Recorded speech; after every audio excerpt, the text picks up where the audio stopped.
Now, 8 months into the war, Ukraine has significantly stepped up its counter-offensive in the eastern and the southern parts of the country. And in the light of this, President Vladimir Putin has announced martial law in the 4 annexed regions of Ukraine that Kremlin claims need more attention, even though Russia does not completely control all 4 of the annexed regions entirely. Putin, however, nonetheless has said that he will impose this policy, and the announcement comes on the same day that the Russian-installed officials in Kherson have urged civilians to evacuate in some areas in anticipation of an imminent counteroffensive by the Ukrainians. Donetsk People's Republic, Luhansk People's Republic, along with Kherson and Zaporizhia regions, had a martial law regime in force before they were incorporated into Russia. Now we need to formalize this regime within the framework of Russian legislation. Therefore, I have signed a decree introducing martial law into these 4 entities of the Russian Federation. Now, ahead of declaring the martial law, Putin also issued a decree restricting movement in 8 Russian regions adjoining Ukraine. He ordered for the creation of a special coordinating council, which will be led by Russian Prime Minister, in an attempt to try and step up the war efforts. Meanwhile, a Russian missile strike hit a thermal power station in western Ukraine, which is the latest in a wave of attacks on critical infrastructure. The missiles started a fire in the thermal power station, but fortunately no one was hurt in the incident.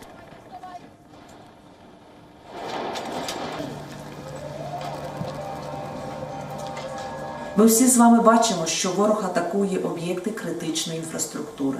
На жаль, сьогодні знову наша область зазнала ракетних обстрілів. Маємо влучання по Бурштинській ТЕС, внаслідок якого виникла пожежа. Всі служби працюють, рятувальники на місці. Дякуючи Богу, жертв немає. And also in its daily briefing, Russian Defense Ministry has admitted that the military used high-precision weapons against Ukraine's energy infrastructure. It has also accused the Ukrainian army of attempting to attack the Zaporizhia nuclear power plant.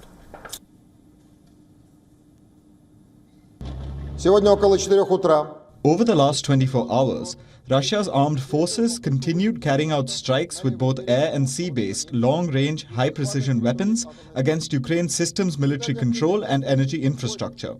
All designated objects were hit. And due to the escalating pressure from Ukrainian counteroffensive, Russia-installed authorities in the Kherson region plan to evacuate as many as about 50 to 60,000 people over the course of the next week. They say that the move is intended to keep people safe and also to allow for the military to act resolutely. An estimated 10,000 people a day are expected to be moved over the course of the next 6 days, and that other regions in Russia are being prepared to accommodate the people who will be displaced from Kherson during this offensive. WION is now available in your country. Download the app now and get all the news on the move.